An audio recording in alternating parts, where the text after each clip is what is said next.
dance community. Connects people. Brings people together. Collaborate. Culture. And Makes the connections. Have that community around them. Concept. Create opportunities for all of our Passion for dance music. Hey, I'm Talia.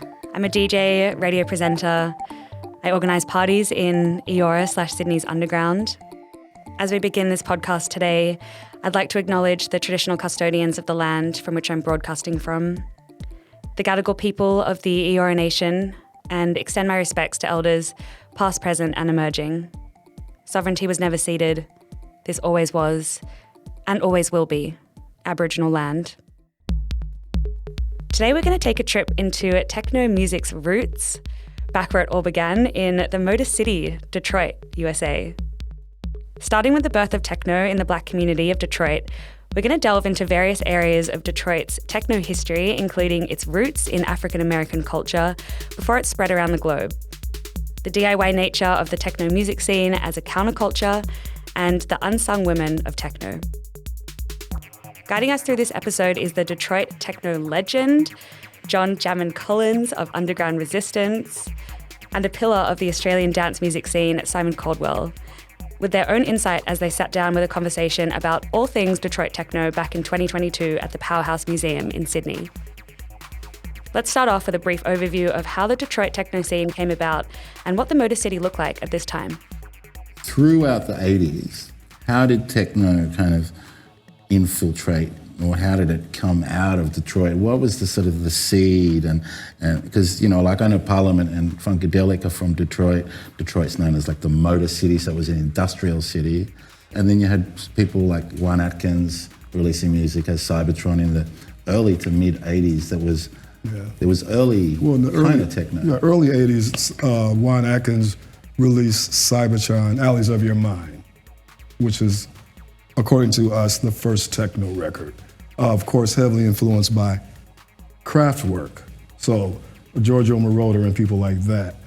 That was 1981. So prior to that, of course, Parliament Funkadelic was very huge in Detroit. House music, which is from Chicago, started before techno. So we were already playing house before techno came, and then we played it together, which is a very, very progressive people, more of an underground scene. And so, techno was born in Detroit, USA, in the African American community. Techno's roots are often in marginalized minority communities, needing to express themselves at a difficult point in time in a rapidly changing Detroit. As you said, techno was created as Afro-futuristic, political, and it also represented what was going on in Detroit at that time, because Detroit was going through a lot of different things. So techno, young people, teenagers as well. So it was primarily the Black culture, Black people who embraced it first. And then it kind of moved out throughout the city and then eventually went across the world.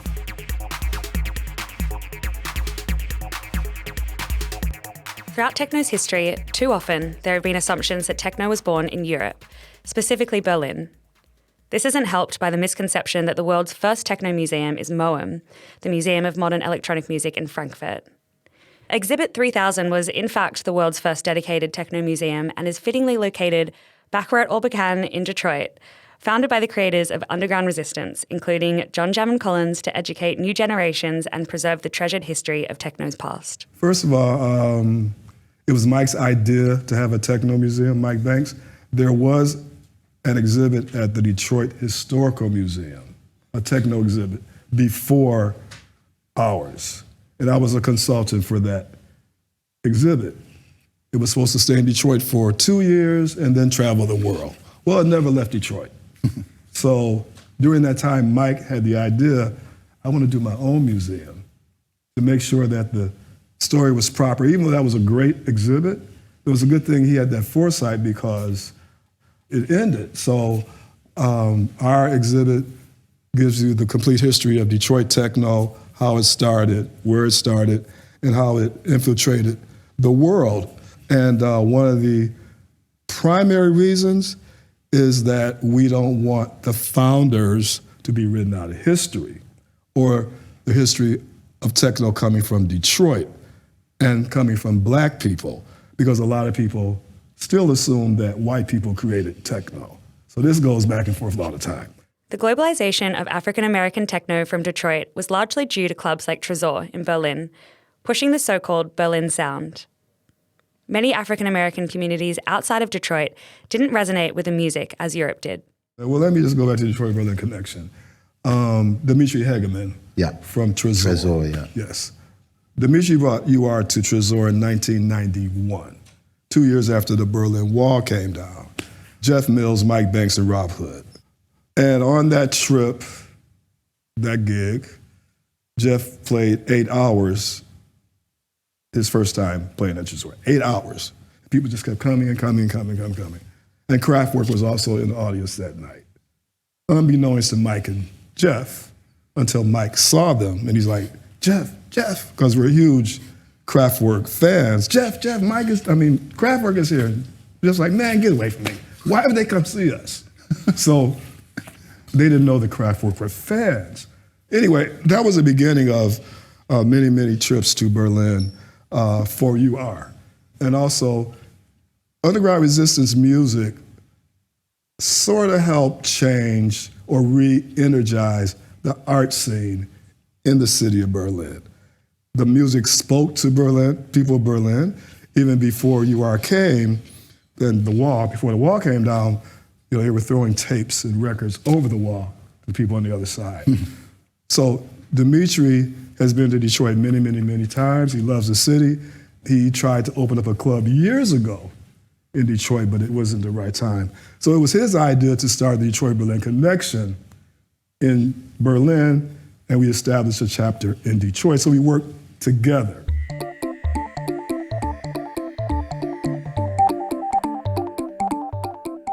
Underground Resistance is not only a music collective, but also a record label releasing their own work and the work of many other great techno musicians like DJ Rolando and the mysterious Drexia.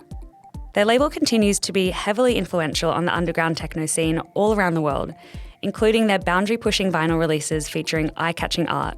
But who were they? Okay, at the end of the 1980s, I'm guessing like the techno music has been in the clubs for a while, and then Mike Banks, Jeff Mills, and Robert Hood founded Underground Resistance Recordings, which is still going very strong. People probably know the label. They definitely should if they don't. They should. It is a pioneering kind of label and helped to kind of define what techno actually was further around the world. Maybe, but I think that Juan and those guys really defined it first. Techno was created in the 80s. UR came late 80s, early 90s. So it was like there for 10 years before Underground Resistance started. Yeah. I don't know if I would say that. UR is huge, different type of label, which founded by Jeff Mills and Mike Banks, if you know who they are, but also the difference in underground resistance music. One of our influences was Public Enemy. And you know what they rapped about? So Underground Resistance was a label that dropped knowledge as well as just great dance music or techno music. So I think that's one thing that made it stand out. Like Jeff Mills, Mike Banks, probably grew up in the 1960s in Detroit. And what was the sort of the birth of some of those politics for them? And what were they trying to kind of achieve through Underground Resistance? Well, of course, Underground Resistance, the philosophy of UR came from Jeff and Mike. So the label was founded in Mike's mother's basement of her house. But being that, the riots, in Detroit in '67, a lot of division, so a lot of the political aspects of techno via Underground Resistance, grew from that, but also as a way of educating people more about what happened, why it happened in the music, just educating and trying to bring people more together.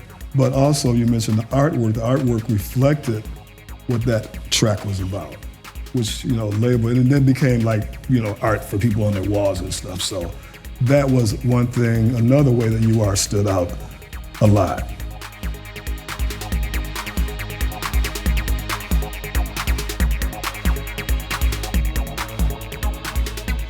Now, the name Mike comes up all the time. Okay, he's obviously founding member of Underground Resistance, Mad Mike Banks. His name is on an awful lot of records. He's a musician, I guess, first. Just wonder if you can just talk a little bit more about Mike, because he is the sort of the myth, the man, and I find him kind of fascinating. Is there anything more you can say about Mike? He's fascinating. Yeah, Mike is he's a very special guy, highly intelligent. So he does have this Mad Mike image. He's not the friendliest person, but he can be. Sometimes when we have exhibits, he might come through the exhibit with a broom sweeping, like he's a janitor. And that means he doesn't want to talk to anybody. And sometimes he'll come in and take over the tour. You know, he's very intelligent. He knows a lot. He's traveled the world. And the hardcore, I don't take any shit, which is true. You know, he represents Black culture. He knows who he is, but he also helps a lot of people. He's responsible for careers of a lot of DJs. You know, so we continue to mentor up-and-coming DJs as well, which is what we're doing now. So he's the man, along with Jeff Mills, of course. Techno was born in minority groups. It was never mainstream. It was by using these new technologies, experimenting in brand new ways, that these original techno rebels created their first sounds. And of course, their audience, the people to first hear their music, were also from minority groups. I know you've been DJing in Detroit. You started in 1979. I'm interested what the Detroit club scene was like in the late 70s, early 80s, what music was being played, what the crowds were like. Yeah. Well, the Detroit club scene prior to techno, huge. A vibrant club scene. You know, Detroit's a small city compared to, you know, other places, but you could go out to a club, like 4 different clubs in a night. But Detroit's like a weekend city because people worked during the week, so it's more weekend. Lots of clubs, lots of DJs, a lot of music from New York prior to house. There's R&B clubs, you know, funk clubs.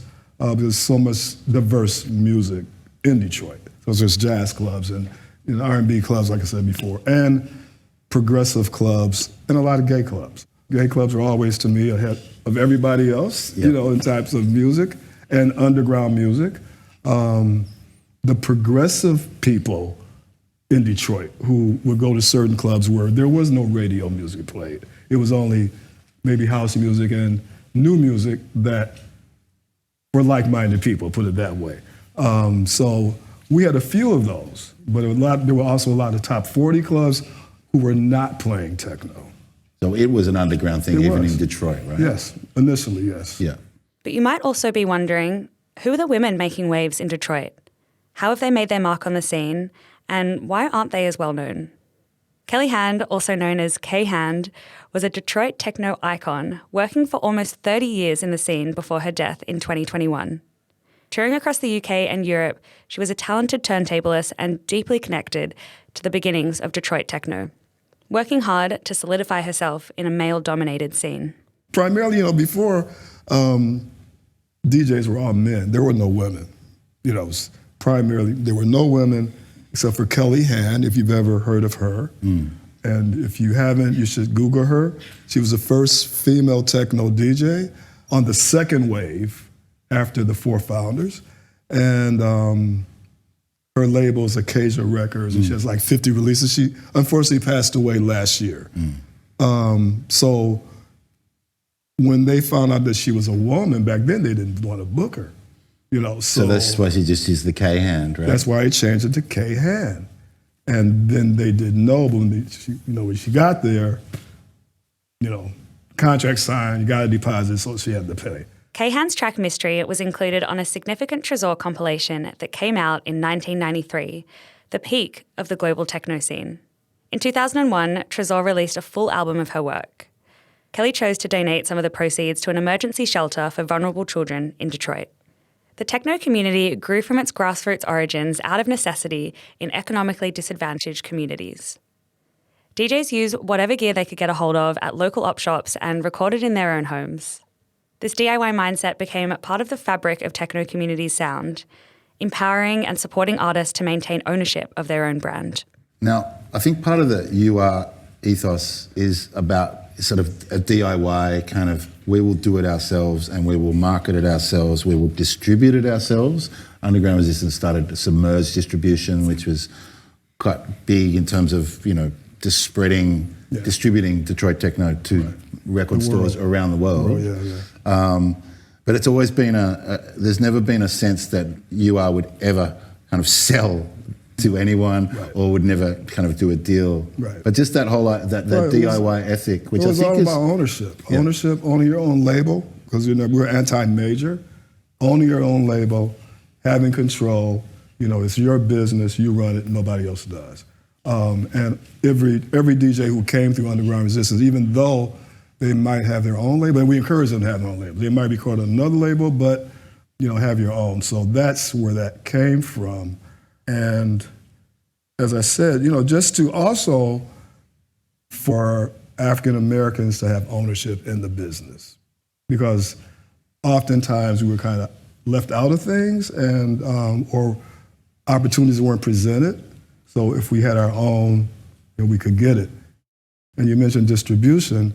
Submerged Distribution, which is a part of Underground, UR. Submerged is a parent company, UR is the label. Submerged distributed most of the techno and house labels out of Detroit, because a lot of the DJs and producers didn't know how to get their music overseas, so we did it for them, which, everybody, Juan's label, Kevin Saunderson's label, Godfather, we distribute everybody. And that was a way of helping and teaching the DJs how to, manage the business as well. Detroit's strict 2 a.m. curfew for parties was a law imposed by Henry Ford, a restriction you may be familiar with if you've lived in Sydney during lockout laws. However, techno as a counterculture blossomed despite these restrictions, pushing back against government laws favouring big companies. Sound familiar? The nighttime economy thing came about because of Dimitri. He kind of pushed for it in the city of Detroit. Wow. Okay. And so we worked together. I know some people in government. The thing about Detroit is, clubs close at 2 o'clock. That's just the way it's always been due to automobile companies. From years ago, factories would operate 24 hours a day, 3 shifts. So Henry Ford didn't want his employees to come to work drunk or not come. So a law was written that the curfew for clubs and selling alcohol was 2 o'clock a.m. And that's citywide, no exceptions. That was it. So we're fighting all of that, trying to get laws changed, trying to change minds of people, and to get them to understand, if you have a 24-hour economy, you can also employ other people at night, and different businesses can open.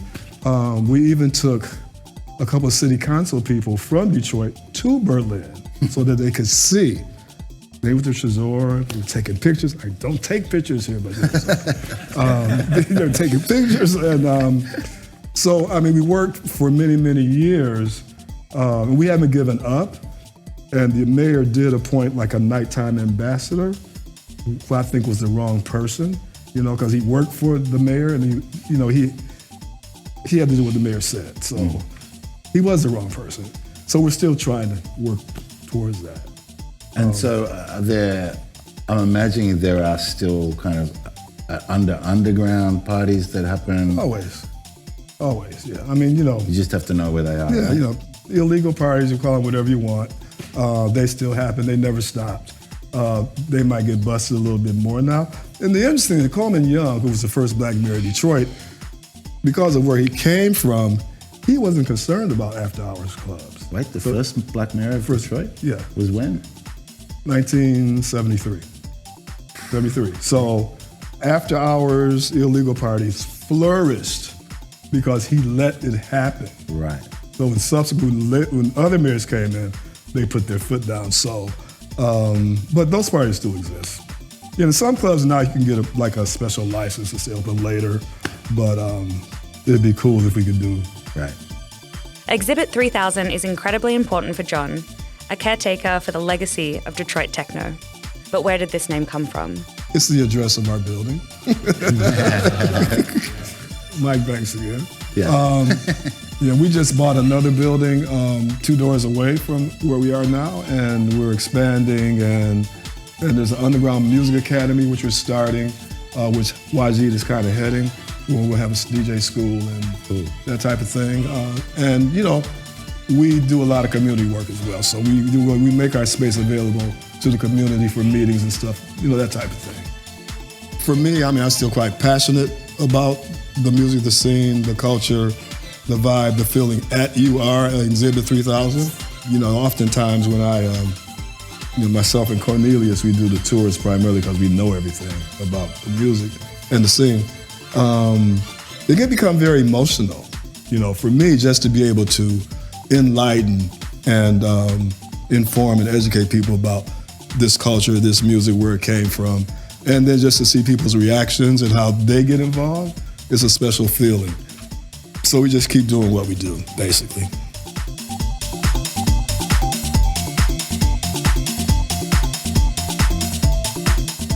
Thanks very much to John Jammin Collins and Simon Caldwell.